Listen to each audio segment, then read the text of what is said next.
अस्सलाम वालेकुम गाइस, मेरा नाम है फ़ाइका। आपको अपने चैनल मैथमेटिक्स लर्नर पे वेलकम करती हूँ। ओके, आज का हमारा टॉपिक है परसेंटेजेस। तो गाइस, परसेंटेजेस के बारे में पहले थोड़ा-सा बैकग्राउंड पढ़ेंगे, उसके बाद हम इसकी थोड़ी-सी 1-2 प्रॉब्लम्स करेंगे ताकि आपको रियल लाइफ़ की इसकी यूसेज पता चल जाए और कॉन्सेप्ट पता चल जाए।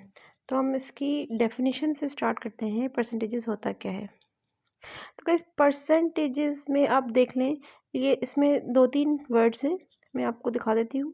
सबसे पहले तो है पर, फिर सेंट, ठीक है ना? ये अलग-अलग चीज़ है। तो पर का मतलब होता है आउट ऑफ, ठीक है? और सेंट मतलब होता है। तो कोई भी चीज़ जब हम आउट ऑफ 100 करते हैं, सेंट का मतलब है 100, तो उसे हम परसेंट कहते हैं, ठीक है? परसेंटेजेस, और परसेंटेजेस जो है वो उसी तरह तरीके से निकलती है फिर जब हमें पता चल जाए कि आउट ऑफ 100 कोई भी चीज़ कितना हो रही है। फॉर एग्ज़ाम्पल आप लोगों को एक एग्ज़ाम्पल देते हैं। अगर कोई कहे कि हमारे पास किसी एरिया का, किसी शहर का लिटरेसी रेट 75% है, तो इसका मतलब ये होता है कि हर 100 में से 75% लोग जो है वो पढ़े लिखे हैं, ठीक है? ये इस तरीके से कैलकुलेट होता है आउट ऑफ 100, यानी कि जब भी आपके पास ये परसेंटेज की साइन आएगी तो उसको आप कंसिडर करेंगे आउट ऑफ 100। 75 आउट ऑफ 100, ठीक है? अगर कोई आपसे कहेगा कि 25% किसी क्लास में जो बच्चे हैं वो उर्दू स्पीकिंग है, तो इसका मतलब है कि हमें ये खुद ही समझ जाना चाहिए कि आउट ऑफ 100 वो है 25, ठीक है ना? आउट ऑफ 100 जो उसका रेशो होगा वो होगा ये 25, ठीक है? अब इसमें जो है वो मेरे स्टूडेंट्स मुझसे ये क्वेश्चन करते हैं कि क्या हर बार ज़रूरी है कि अब हमारे पास 100 का ही हो हिसाब किताब? कि भाई देखें, जैसे अगर मैंने आपसे कहा कि 25 यानी आउट ऑफ 100, तो हमेशा तो ऐसा नहीं है कि हर क्लास में 100 बच्चे हैं उसमें से आप 25 कंसिडर करें। तो इसका आंसर होता है कि ये आउट ऑफ 100 होता है, अजम्पशन होती है। अगर आपके पास 1000 चीज़ें हैं, अगर आपके पास फॉर एग्ज़ाम्पल अगर आपके पास कोई चीज़ 1000 है, तो उसमें भी इसी तरीके से परसेंटेज निकलेगी कि हर 100 में से इफ़ेक्टेड लोग कितने हैं। इस तरीके से फॉर एग्ज़ाम्पल अगर आपकी क्लास में 50 लोग हैं और कहा जाए कि उनमें से 25% लोग जो है वो उर्दू स्पीकिंग है, तो इसका क्या मतलब होगा? तो अब इस 50 में से जो है वो हमें परसेंटेज लेनी पड़ेगी। ये हमें करना किस तरह है, मैं आपको कुछ एग्ज़ाम्पल्स आगे देती हूँ ताकि आपको कॉन्सेप्ट क्लियर हो जाएगा। तो गाइज़, ये देखिए मैंने एक प्रॉब्लम लिखी है, बिल्कुल सिंपल सी प्रॉब्लम से स्टार्ट करते हैं, फिर आगे जाके कुछ और डिफरेंट भी कर लेते हैं, डिफ़िकल्ट भी। तो ये मैंने लिखा है 75% ऑफ 200, ठीक है? अभी यहाँ पे मैंने आपको 100 से बड़ी वैल्यू दी है, इस वजह से ताकि समझने में आसानी हो जाए। 75% ऑफ 200 का क्या मतलब है कि हर 100 में से हम 75% लोगों की बात कर रहे हैं, 75 लोगों की, ठीक है? यानी कि हर 100 में से 75। तो एक कॉमन सेंस अगर हम देख लें तो कह रहे हैं 200 के अगर हम 2 हिस्से कर लें, एक 100 ये हो गया और एक 100 ये हो गया, ठीक है? ये 200 के 2 हिस्से हो गए। अगर इस 100 में से मैं 75 की बात कर रही हूँ और इस 100 से भी मैं 75 की बात कर रही हूँ, तो आप देख लें कॉमन सेंस को अगर हम सिर्फ यूज़ करें, मैथ्स को छोड़ दें, तो क्या होता है हमारे पास 150 आता है इसका आंसर, देख लें, ठीक है ना? मैंने ये सिर्फ कुछ कॉमन सेंस यूज़ करके लिखा है कि अगर मैं 100 में से 75 ले लूँ और दूसरे 100 में से भी 75, तो हमारे पास टोटल 150 होते हैं। तो बस इसी कॉन्सेप्ट को लेके चलना है और हमें अब इसको मैथमेटिकली सॉल्व करना है। तो वो हम कैसे करेंगे, वो मैं आपको बताती हूँ। तो गाइज़, इसको मैथमेटिकली सॉल्व करने का एक तरीका है, वो मैं यहाँ पे लिख रही हूँ।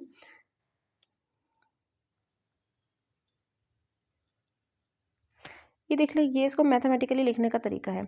जितने भी परसेंटेज आपसे बोली जाएगी, यानी कि जैसे 75% यहाँ पर है, तो मुझे इसको अब परसेंटेज की ये जो साइन है, यानी कि ये जो साइन परसेंटेज की है, मैंने आपको कहा था, बताया था कि इसका मतलब होता है आउट ऑफ 100। तो अब मुझे परसेंटेज की जगह अब मैं इसकी 100 वैल्यू लिख दूँगी, ठीक है? 200 मैंने अपनी जगह पे लिखा है कि यानी कि 200 मल्टीप्लाई बाय 75/100, यानी कि 200 का 75% विल बी व्हाट, ठीक है? ये हमारा क्वेश्चन है।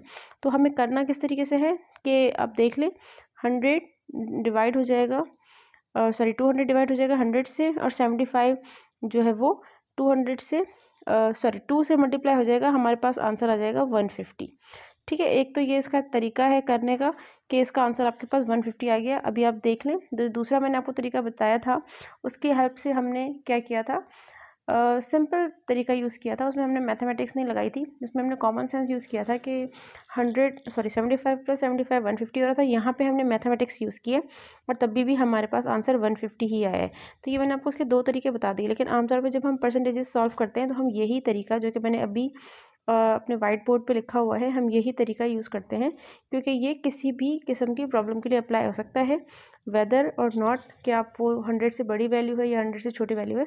कुछ और एग्जांपल्स की कर लेते हैं ताकि आपको कॉन्सेप्ट क्लियर हो जाए।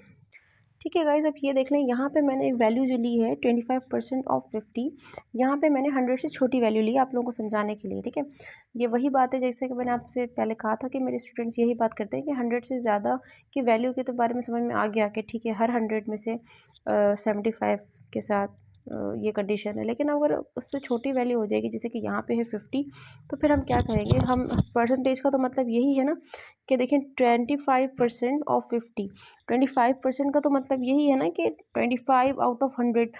तो आपको मैं इसका एक कॉन्सेप्ट दे दूं कि देखिए 25 आउट ऑफ 100, अगर यहाँ पे 25 आउट ऑफ 100 है, ठीक है, तो अब 100 का हाफ करेंगे तो क्या हो जाएगा? 25 का भी हाफ हो जाएगा।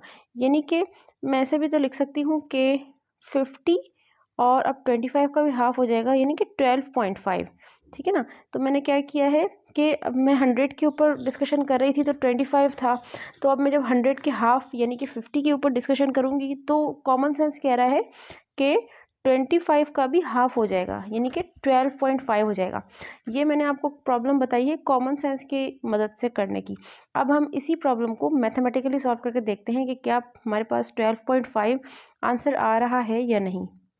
तो गाइज वही तरीका है, 50 का 25%, तो इसलिए हम 50 का जिस भी नंबर का की परसेंटेज निकालनी होती है उसको हम आगे मल्टीप्लाई कर देते हैं और परसेंटेज की जगह हम 100 लिख देंगे। तो अब आप देख लें गाइज ये किस तरह से होगा। सबसे पहले तो ये 50 को मैं ये डायरेक्ट 50 का टेबल लगा लेती हूँ और हमारे पास हो जाएगा 51 ज़ा 50 और 52 ज़ा 100। 25 को जब मैं डिवाइड करूँगी 2 से तो गाइज मेरे पास आंसर आ जाएगा 12.5।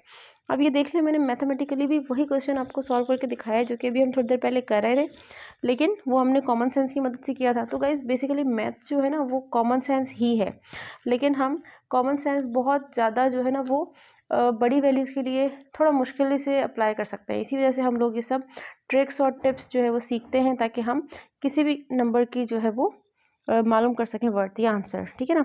तो यही इसका तरीका है गाइज। एक दो एग्जाम्पल और कर लेते हैं ताकि आप लोगों को और समझ में आए। ठीक है गाइज, ये मैंने एक और एग्जाम्पल लिखी है 40% ऑफ 150। ओके, तो यहाँ पे हम क्या लिख रहे हैं? 150 मल्टीप्लाई करूँगी मैं किससे?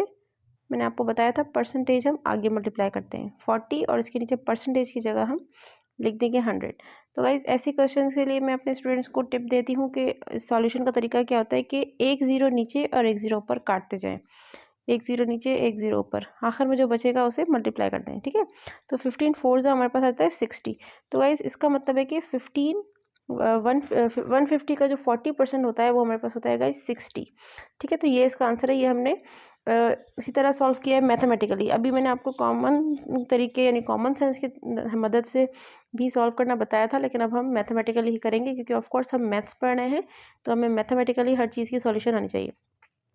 तो गाइज़ यहाँ पे जो है वो हम हमारे क्वेश्चन 3 तरीके से पूछे जा सकते हैं। वो कौन से तरीके हैं वो मैं आपको बताती हूँ।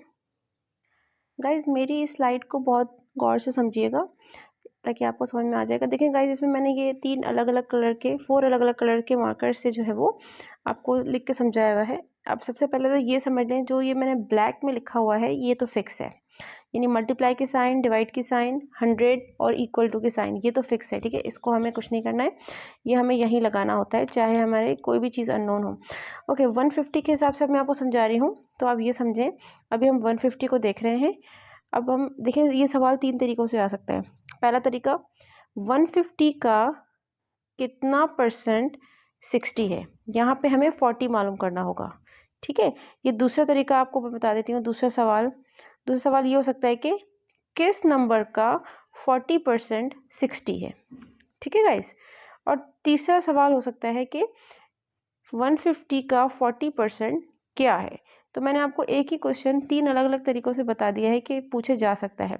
आपको करना क्या है, जो भी चीज़ आपसे पूछने की का कहा गया हो आप उसकी जगह x लिख दें और बाकी चीज़ों को आप जो है वो सॉल्व कर लें। ठीक है, फॉर एग्जांपल यहाँ पे हमारे पास अगर 150 नहीं दिया हुआ होता, 150 ये कहा जाता है कि किस नंबर का 40% जो है वो 60 है।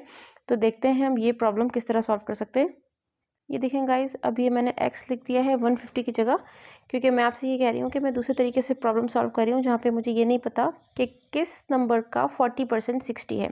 लेकिन हम वो सॉल्व कर सकते हैं किस तरह से, जो आपसे पूछा जा रहा है उसकी जगह आपको x लिखना है, क्योंकि वो हमें फाइंड नहीं है। ओके गाइस, एक ज़ीरो ऊपर वाले से एक ज़ीरो नीचे वाला कैंसिल हो गया है। अब मैं इसको क्रॉस मल्टीप्लाई करके लिख दूँगी, 60 के साथ मेरा जो है वो 10 मल्टीप्लाई हो जाएगा और डिवाइड में मेरे पास आ जाएगा 4। ओके, तो अब आप खुद देख लें, 60 को हम 10 से मल्टीप्लाई कर देंगे, आंसर आ जाएगा 600। और जब मैं इसको डिवाइड बाई 4 करूँगी और 4 का टेबल लगाऊंगी तो मेरे पास क्या बच जाएगा, 150। तो आप ये देख लें, मैंने इसको दूसरे तरीके से करके आपको बताया है कि अगर आपके पास 150 मालूम आपको ना हो तो वो आप किस तरीके से कर सकते हैं। सिमिलरली हम इसको तीसरे तरीके से भी कर सकते हैं कि अगर हमारे पास 40 जो है वो दिया हुआ ना हो और मैं आपसे पूछूं कि 150 का कितने परसेंट जो है वो 60 है, वो भी हम फाइंड कर सकते हैं। तो वो एक लास्ट हम देख लेते हैं किस तरह होगा। ठीक है गाइज, ये लास्ट मेथड देख लीजिए जिसमें मैंने आपसे 40 की जगह अब x लिख दिया है, क्योंकि मैंने आपसे कहा है मैं आपको तीसरे तरीके से इस सवाल को पूछ रही हूँ आपसे, 150 का कितना परसेंट जो है वो 60 है। कितने परसेंट का मतलब है 40 को मुझे नहीं लिखना है, क्योंकि मुझे मालूम नहीं है 40 क्या आना चाहिए, मैं उसकी जगह x लिख रही हूँ। ये सॉल्व किस तरह होगा, 0 से एक ज़ीरो ऊपर वाले से एक ज़ीरो नीचे वाला कैंसिल हो गया गाइज। ओके, यहाँ पे ये मैं 5 का टेबल लगा दूंगी, 5 3 ज़ा 15, 5 2 से 10। अब मैं वही करूँगी जैसे कि अभी थोड़ी देर पहले किया था, क्रॉस मल्टीप्लाई।